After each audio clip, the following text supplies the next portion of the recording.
let's focus on what we're here to do, and that is go into today's main story. And today's main story comes from Bloomberg and an interview they had with the Final Fantasy VII Remake director, Naoki Hamaguchi, where, I mean, okay, we've seen a lot of these interviews, right? We've seen a lot of them. He's been talking a lot to the media, and he's been hyping like a rebirth for the Switch 2 and Part 3, of course, which hopefully eventually we'll stop calling it Part 3 and we'll learn to call it something else. I think we're going to get stuck with that. Like, even if we learned its official title, we will keep calling it Part 3. Anyway, all jokes aside, another interview dropped today, and this interview is really important.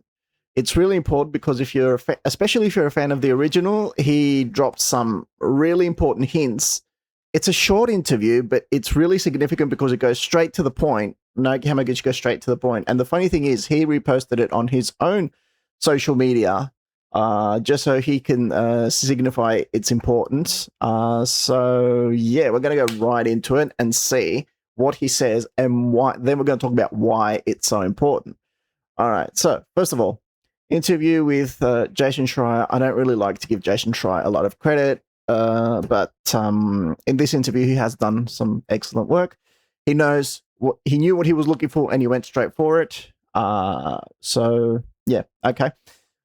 So Schreier spoke to Hamaguchi. Let's look at the title: Final Fantasy VII Remake director. I don't know why he's put that in little.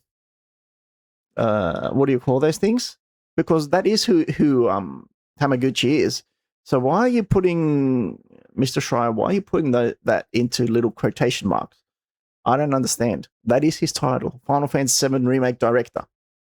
Anyway, teases the trilogy's finale. I'm hoping it's not going to be too far in the future, Naoki Hamaguchi tells us. All right, ignoring all this. Video game developers don't often get the rockstar treatment, but Naoki Hamaguchi, the director of what might be the most audacious remake in entertainment history, spent her January evening in New York City signing autographs and taking photos with fans eager to meet one of Final Fantasy's rising stars. Hamaguchi, 44, already 44, wow, leads, I imagine you have to be kind of old in order to be put in a leading position for the Final Fantasy franchise, for a project within the Final Fantasy franchise, because you need to prove yourself. You need to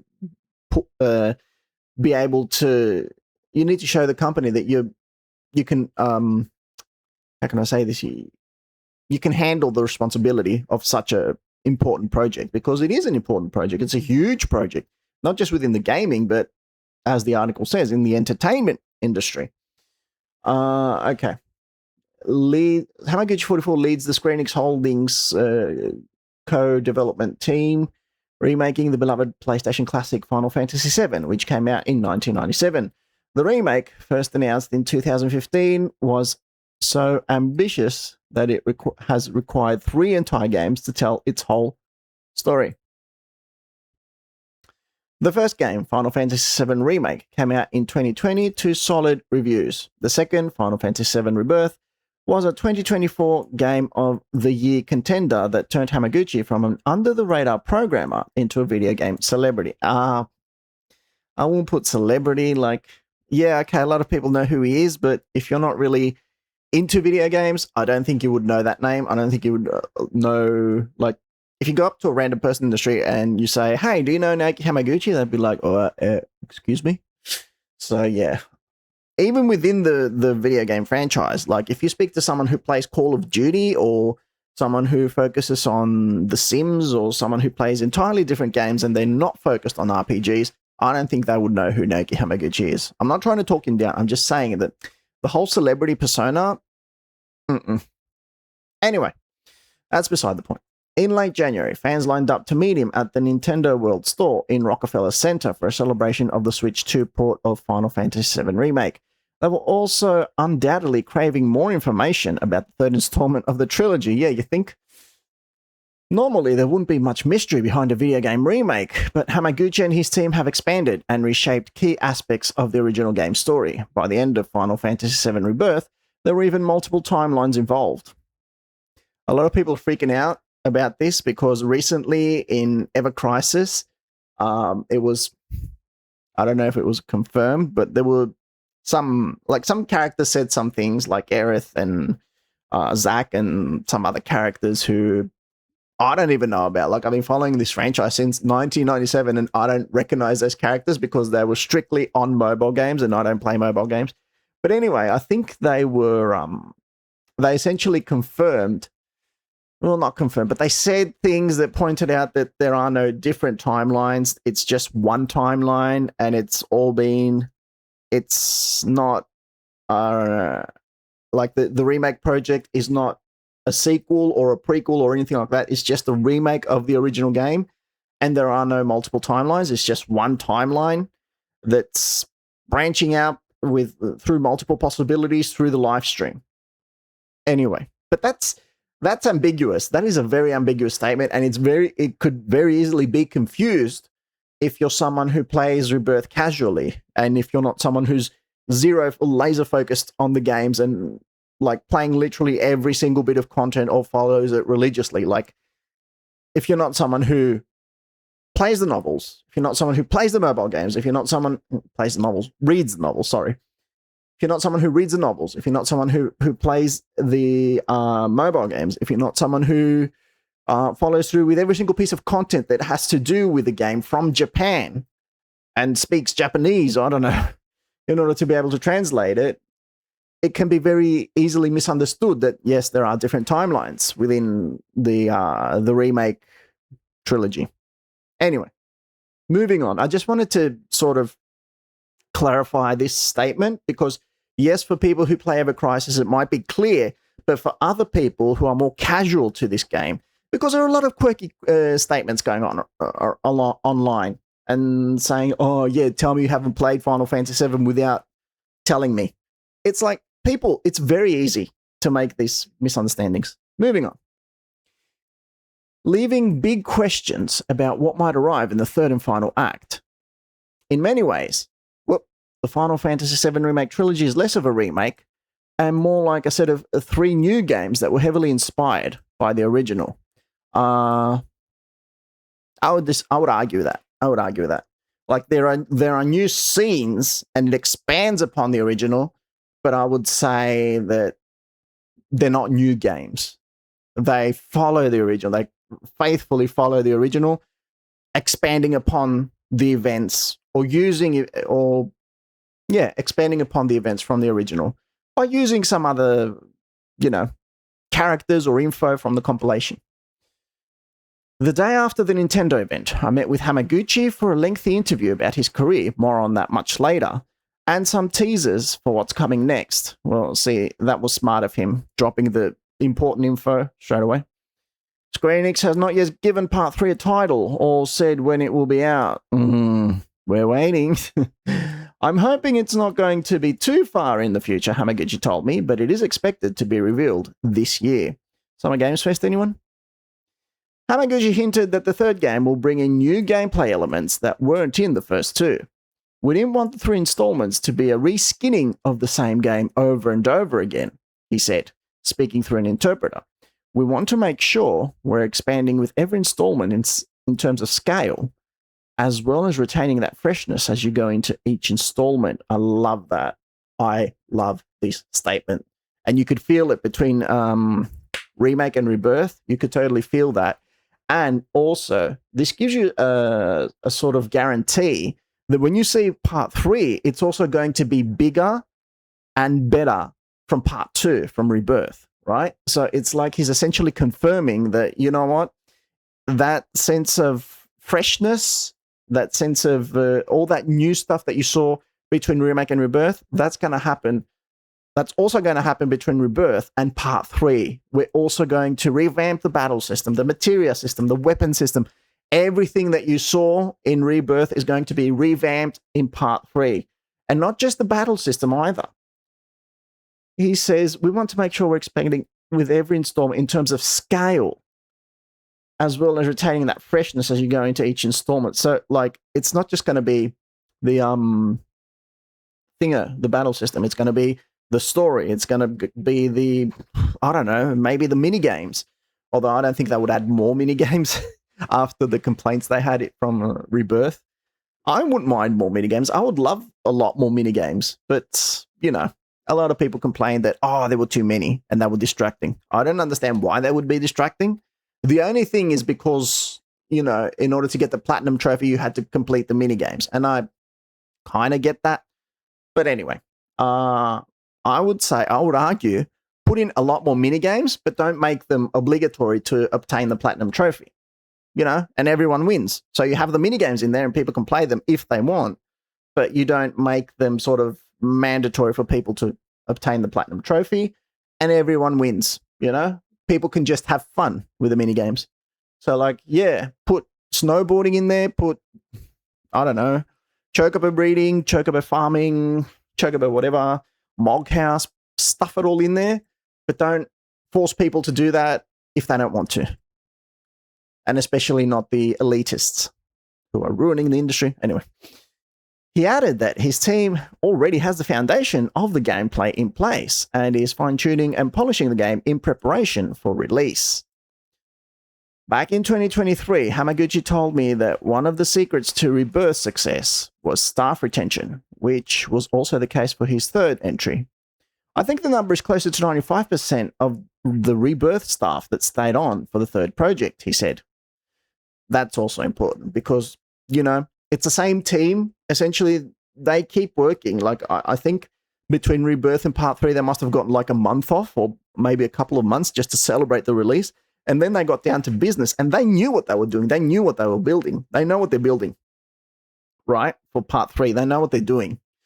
So it's not like you have to start from the ground up with a new engine and a new group of people telling them, you know, letting them know, like, okay, hey, everyone, doing the whole initiation thing. No, you got the same group of people and you're just letting them know a few key differences about Part 3. It's like, okay, so we've got the base.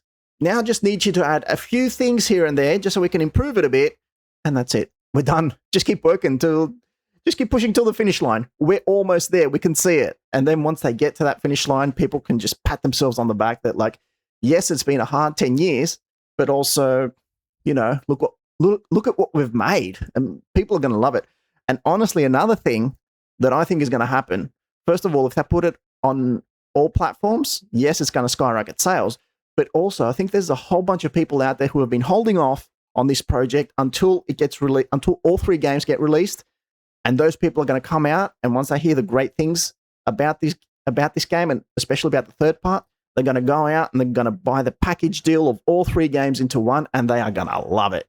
I'm telling you, sales for this game, sales for the Final Fantasy VII project are going to skyrocket once all 3 games release at once.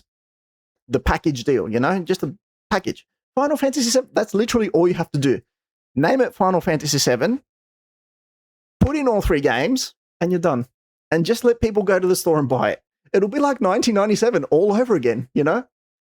Literally, and they should just do what they did for Rebirth, you know? When they released the package deal for 2 games in one. It was Remake Integrate, and Rebirth. Do that for all 3 games. See how fast it sells. Because I'm telling you, there's a lot of people who have been holding off, and they've said it from day one. They're like, okay, I'm going to wait till all 3 games come out, and then I'm going to play it because I want the full experience. I don't want to have to wait. And there's a lot of people who have been on the fence. They haven't played Remake. They haven't played Rebirth. They're just sitting there waiting for the 3rd game to be announced, and then they're going to go out and they're going to be like, okay, now I'm ready to buy all 3 games. Honestly, I don't know how long it's going to take them to finish all 3 games. But you know what? That sounds like a really good deal. And honestly, I'm going to do that as well. I'm going to play it from start to finish. Like, once I finish Part 3, I'm going to go back and I'm going to play Remake all the way to Part 3, the end. And I'm going to do it on stream. And that's an idea that I literally just had. Moving on. So what about specifics? They're saving some details for the proper reveal. Wow. Okay, so there's more details. Okay. But I did convince Hamaguchi to let me ask some rapid-fire questions about what will or won't make it from the original Final Fantasy VII into the 3rd part of the remake, given how much they changed for the last one. Now we're getting into the good stuff. Now we're getting into the meaty stuff. Jason Schreier. Will Rocket Town be in the game? Good question. Hamaguchi. Yeah, this is one of the elements we had to switch around with Rebirth. Yes! You're getting so much satisfaction out of these replies. And the one underneath as well. It's like, let's start with Rocket Town, right? This is Sid's hometown. This is where we'll get to find out more about Sid. This is where we'll get to learn his story, and hopefully they expand on it. And, I don't know if the same events are going to occur because we already have the Tiny Bronco, whereas in the original game, you get the Tiny Bronco once you go into Rocket Town. But still, I don't know. Maybe we'll go back there and he'll fix it there. I don't know. I also don't know where it's going to be placed within the game's world, because in the OG, it's literally past Mount Nibel, behind Nibelheim. So we'll see, but it's still great that it's getting announced. All right, moving on. I wish it was something I could grab it and sort of, yeah, okay. Wutai. It's one of the main locations. Yuffie's made a very prominent appearance, stating her case about her homeland. So if Wutai is not featured, I think the fans are going to yell at me. Can you imagine? Like, argh. Sorry. Yes, Wutai. Well, Wutai is a bit of a special case because honestly, in the original game, it wasn't even mandatory to go to Wutai. You could just play the whole game and not even visit Wutai once, or not even have Yuffie in your party. It was like that. Like if you didn't meet Yuffie randomly, if you didn't have Yuffie in your party, because it wasn't easy to get Yuffie in your party, you had to bump into her randomly, which I think that happened somewhere in the Junon area. You met her initially, and then she would pop up again all over the map. And then once you fought her, you had to answer a whole bunch of questions correctly. I think there were 5 or 6 questions correctly. So it was really easy to not get Yuffie in your party. Or to say it the other way around, it was really difficult to get Yuffie into your party. So even if you didn't get Yuffie into your party, or even if you did get Yuffie into your party, it was kind of random to bump into, to go to Wutai and trigger that whole series of events. Because nowadays you've got the Let's Plays, and everyone talks about, oh, this is what happens when you get to Wutai, right? So everyone says that, you miss a whole bunch of things if you don't go to Wutai. But, a lot of players back in the day, back in the original Final Fantasy VII, they had no idea what Wutai was. They were just like, I played through the whole game, and I didn't even see this stuff. I don't even know what a Yuffie is, So, but we're seeing in Remake that Yuffie not only got her own DLC, but she also got, and not just Yuffie, but the whole sense of Wutai having a stronger presence. It started with Crisis Core, when they mentioned that there was a war going on between Midgar and Wutai, and then it was even heavier. The presence of Wutai was even heavier in other games, like before Crisis and Remake and Rebirth, because they stated that Midgar won the war because of Sephiroth, but now in Remake and Rebirth, there's the uprising again, and Avalanche originated from there, not Barrett's Avalanche. Barrett's Avalanche is a branch from the bigger resistance group. But yeah, we're seeing a whole lot of mention about Wutai. So I'm going to be very interested, and a lot of us are going to be very interested to see what happens when we go to Wutai. What's going to happen? Because, they've been mentioning and name-dropping Wutai a lot. So it's going to be, yeah, he is right that if he all of a sudden doesn't add Wutai to the game, we're going to be very angry. Because we're going to be like, hey, you've been teasing us all this time about Wutai and Wutai this, Wutai that, and, now you're not even adding it? What is this? I don't think it's going to be the same as in the original game when we go to Wutai and Yuffie takes all our materia. That's what happened in the original game. She takes the group's materia, and then she runs off. Maybe that could happen. Maybe that could happen, Maybe she takes our materia. Yeah, I don't know. It could happen. I'm leaving it open, I am talking way too much because I'm way too excited for this. What's next? Woo! Okay. Will the high wind let you fly anywhere? Anywhere or everywhere? I don't know. We want to expand. Let me get this a little bit. We want to expand on the gameplay experience. Flying the high wind is a very large part of the third installment. Let me leave it at that. See, this is another thing that we've all been waiting for, especially after we saw that tease in part 2 where when we got to the high wind, when we got to Junon and we saw the high wind there, and we were like, damn it, just let me get on it and fly it around. So yeah, I think he mentioned, was it about a couple of years ago, shortly after the release of Rebirth, they mentioned that they were having difficulties in developing the high wind and how to get it to fly all around the map. But now he's saying this. So it gives me a sense that not only were they able to get through that problem, but they were able to do it in a very satisfying way. That, yeah, he says it all. Flying the high wind is a very large part of the third installment. Let me leave it at that. So, yeah, it just makes you think that you're going to have the same ability that you had in the original, taking the high wind and taking it all over the map, all over the world map, but it's going to be in today's graphics. Chocobo breeding, I can't say yay or nay on the actual breeding, but there's an element in the third installment involving chocobos that is a little different than Rebirth. A little different. He's saying, so it might be a bit of the same, it might be a little different. You might get the gold chocobo that we had in the original game that lets you go all over the place. But then, how will that be different from the high wind, you know? I don't know. So they need to make it unique. They need to make every aspect of the game unique and different. Will we go to space? I'll keep that a secret. But considering Rocket Town is a yes. So yeah, I mean, you don't go to space the first time you go to Rocket Town. You come back, and it's during your search for the huge materia, which are like materia but just bigger versions of it. That Midgar are trying to shoot into the meteor, and they're going around looking for them, and we're trying to stop them from doing that because we're like, you know, that's kind of pointless. So yeah, there's one. They stuff one on a rocket and they try to shoot it off from Rocket Town. So the party's not able to stop the rocket from leaving the Earth, but they go into the rocket and they take it out just in time. And then they take a shuttle and they go back down. Why am I spoiling this for you? I shouldn't be spoiling this for people.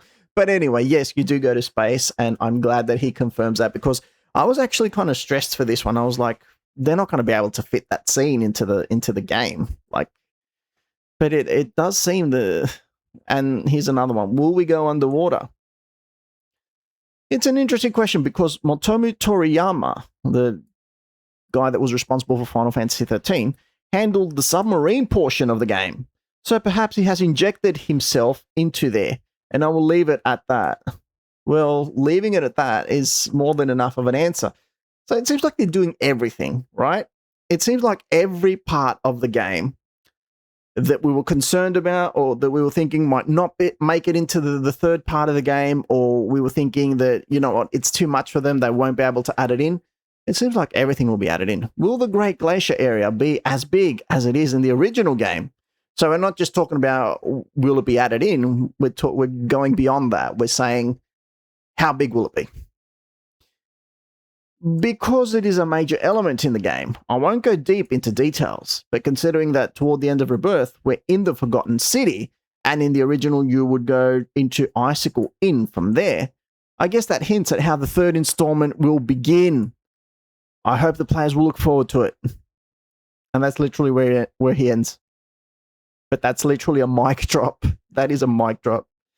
So we know where the third game starts from. We know the third game starts from. He literally announces it. He literally says it.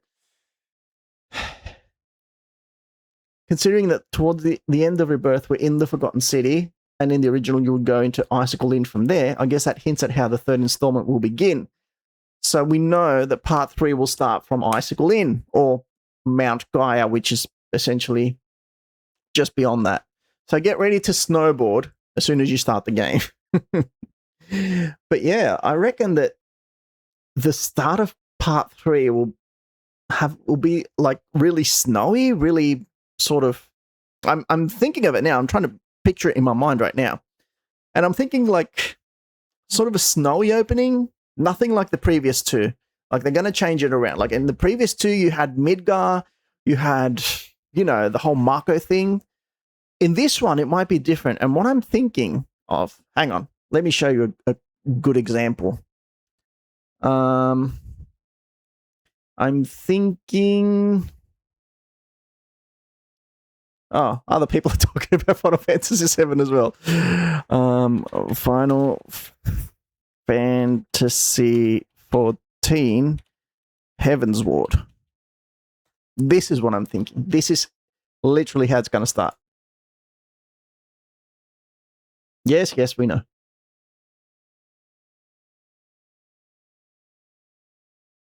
Look, this is literally going to be the beginning of part 3 of Final Fantasy VII Part 3. Come on, show me.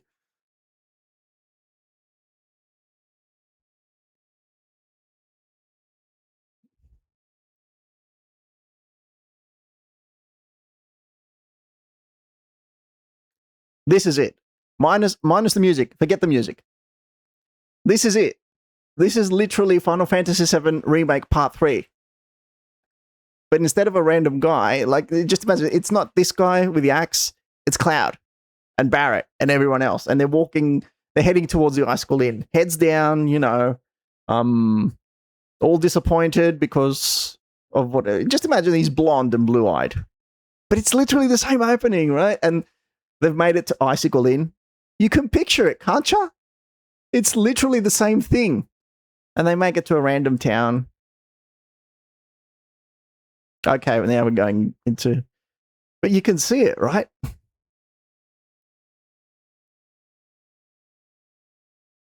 Like, look, they're climbing the snowy mountain and they're heading towards Icicle Inn and all that. Isn't it just the same? Like, he literally confirmed it. Like, from the Forgotten City, you go further north to Icicle Inn and Mount Gaia. I can see this being the opening of Final Fantasy VII Remake, very similar to the opening of Final Fantasy VII Remake Part 3. And instead of, the archers and all that, you find a neat little modern hotel.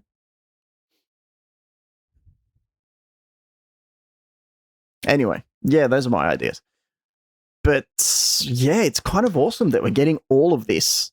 And even the underwater section and Rocket Town and Wutai. Well, we knew Wutai was going to play a bigger part in part 3, but we're going to space and there's going to be it's like some of these things you knew that were going to be in the game. Like there were higher possibilities and lower possibilities for some of these things because they were in the later sections of the game, or the sections of the game that weren't included in Rebirth, right? So a lot of people, and I feel like it was the same process for part 2. It was the same process for Rebirth. Everyone kept thinking, and I saw a lot of articles, and I remember writing some articles as well about what's going to be in part 2, what areas are going to be included, what areas are going to be left out, and all that stuff. So yeah, now we're going through the same process about, yes, but will we see everything from the original? Or is there going to be like, are they going to be like, oh, but we've got technical limitations and we can't really include everything, we're leaving something? No, it seems like going for all of it. They're going the full, what's that phrase? They're going the full, And it's really cool to find out that they're going through with it. It's really cool that, what else? I'm trying to think if there's anything he forgot to ask. Rocket Town, Glacier, Great Glacier, Wutai, Highwind, Underwater. I don't know. I mean, apart from some other minor sections like that digging site, I can't think of anything else. Because, like, if he were to answer any questions about anything else, like if you go back to Cosmo Canyon, that would go into heavy spoiler territory, right? So you can't really ask about that. But even the fact that he confirms that, yes, you will go to space, I think even that is borderline spoilers. But all of this is pretty much awesome. And it pretty much, I think it clears out any fears about, will it be incomplete, or will there be areas that we didn't get to see from the original, or is there any stuff that we didn't get to see, or was it sort of like an incomplete experience? Because, some people might come out in the end and say, you know what, it wasn't actually a remake. It wasn't the full remake. There was stuff missing and all that. Some things I'd like to see would be, I want to see a full backstory for Vincent and Sid. I want them fully fleshed out. Like, I want to see a whole story with, especially for Vincent, because I don't know about other people, but for me, he's one of my favorite Final Fantasy characters ever. Like, even beyond Cloud, beyond for me, Vincent. It goes Vincent, Auron, and Noel Christ, and some other. I'm very weird when it comes to choosing favorite Final Fantasy characters, but yeah, for me, Vincent is top 3. And I want to see his full backstory. Like, I want to see him confronting Hojo. I want to see him, what happened to him to turn him that way. All of it. And I know that Rebirth barely skimmed the surface, and I know that they did it purposely, both for him and for Sid. So yeah, I want to see their backstories. But it just seems like the volume, and that's what makes you question that's what makes you doubt if they're going to be able to fit all that stuff in. It's because the volume, the sheer amount of content that goes into that still needs to go into this game. Because they only have one game left. They're not able to say, okay, look, we'll put this much in it and we'll leave the rest for the other game. They don't have that option anymore, because we saw them do that in part 2. And we were like, they didn't put Rocket Town in, and we're like, okay, they'll put it in the next game, and we're fine with that. We can wait a little bit to explore Rocket Town. But now they don't have that option, and they need to put literally all that content, and maybe even more. Maybe there might be more stuff from the compilation or from mobile games, and to make it even better and even flashier. It's not just putting the content in, it's bringing it to life. It's giving it, another room to breathe. It's all that and more, because you can't just, with what they're going for, with the whispers and the different, I don't want to call it different timelines, but the different possibilities and all that. The scenario, where are they going? Like, what's Sephiroth aiming for, and all that. So it's not just the story. It's not just the different locations or the mini games. It's more. And it's not just having the high wind fly around the map. But the main thing that I want as a Final Fantasy VII player, the thing that I want to be able to do is go to all these areas, have my characters flesh out their story, like have them be able to, grow through the story and experience their past and all that, go through the struggle. Then I want the high wind, and then I want to be able to explore the whole map. That's literally all I want. And then, finish the story, see what Sephiroth wants and all that, experience the whole emotions all over again. But it's like, you want the package, right? You want the full package. You don't just, like the original game gave us, you want to be able to experience it. Get your whole map, get your cake and eat it too. Unfortunately, that's what we're looking forward to. Like, I enjoyed part 2, but was there any buts from part 2?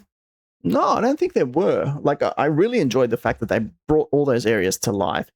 But I also enjoyed the fact that there was quite a bit of it missing, and it gives me a lot to look forward to for part 3.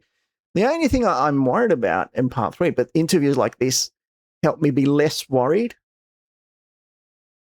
is if they're going to be able to fit it all in, if they're going to be able to wrap it all up nicely, and when the end comes, when the credits roll, will I be thinking that, yes, this was a perfect remake of Final Fantasy VII, and, they wanted to add some more stuff in it, and I'm okay with it, because that's literally how I felt both in Remake and Rebirth, that I had no issues with them adding other stuff because I got what I wanted from those games, right? I got to explore Midgar, I got to fight Shinra, or in Rebirth, I got to go back to the Gold Saucer, or I don't know, the Chocobo Ranch, or I went to say Dollet.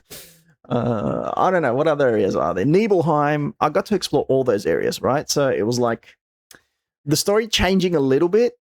I didn't have too much of a problem with it because this actually is a remake. It's taking me back to all those places where I spent my childhood, and it's bringing them to life. It's taking those images that I had in my head of what would it look like in real life? What would this game look like in real life? And it's actually taking those images and sticking them onto my screen. So, yeah, the game is doing all that. So if it wants to branch out a little and try some things differently, I don't have a problem with that. I'm okay with it. So that's what I'm hoping for part 3. I want to see everything. I want to battle the weapons. I want to go out and get the ultimate equipment, the best equipment, because now they don't have to hold back anymore and keep me at level 70 or level 50 or give me Cloud's second best weapon. No, I want the ultimate weapon. I want to fight. I want to farm all materia to the max. I want everything. So that's... And if they do that, then they can have Sephiroth do whatever. They can have Sephiroth merging all timelines, all possibilities, or, you know, use the live stream to do whatever. I won't care. I won't care, just as long as I get what I want from the third and final game. And if I'm going to the final boss area thinking that, you know what, I've had the experience that I wanted from this game, I won't have a problem. So that's the thing. That's why I'm looking at this interview thinking they're doing a great job so far. And I honestly just can't wait to see it. I can't wait to see the first trailer, which unfortunately we're still 3 months away from. March, April, May, June. 3 months. Wah. Okay, people. It's only 3 months, less than 3 months. Okay. 3 months till Rebirth. And then 2 days later, we get Summer Games Fest, and then they'll name drop. They'll drop the first trailer, and then I don't think it will have to wait that much for part 3. I think it'll be on all platforms. We've been through this conversation many times from this channel, but yes, I think it'll be on all platforms. I'm just doubting if it'll be on day one on all platforms. Maybe it'll be like for a month on PlayStation. I don't know, 3 months on PlayStation, then it'll drop on all other platforms.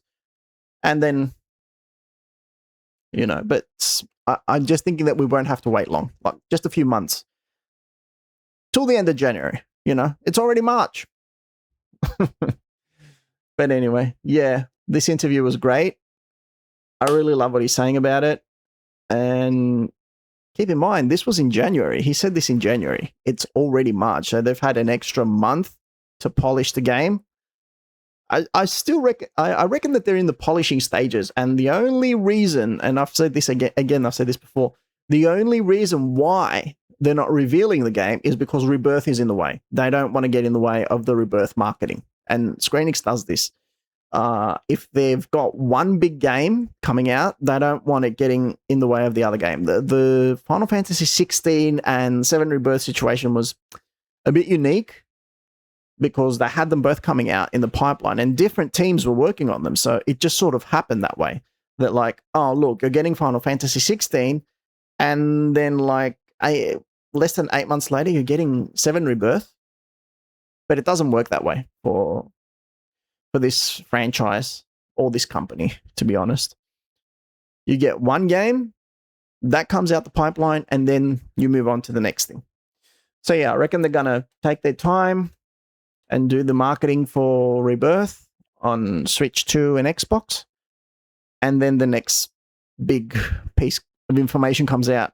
But it'll literally be 2 days later. Like, I will be shocked. Like, I know I said this about the Game Awards. I know I said this about the PlayStation event, the State of Play. But I will literally be shocked if they don't reveal Part 3 at Summer Games Fest. Like, literally. you'll see me after the event, and of course we're going to live stream it, and I will be like jaws on the floor. Like it's going to be the biggest surprise ever because it's 2 days after they release Thingo Rebirth on Switch 2. They've got nothing else coming out the pipeline unless someone comes out and announces Kingdom Hearts 4 or something in the meantime. But yeah. Speaking of Kingdom Hearts 4, after next January, if Final Fantasy VII Remake Part 3 comes out next January, I'm thinking that after that, or maybe next December, they will need to give us something on Kingdom Hearts 4. Because again, they don't have anything else. That's their last major title, right? So either Kingdom Hearts 4 or Final Fantasy 17, or I don't know what else. Like literally, those are the last games coming out the pipeline for Square Enix and for their two major franchises. Dragon Quest 12? I don't know. Anyway, I'm going off topic right now. This was a great interview. We're holding on to this info. Really cool stuff. Now, it's gone 8:15, so we need to get back into our game. So I'm going to be right back. I'm going to switch to my PlayStation screen, and I'll see you in a minute.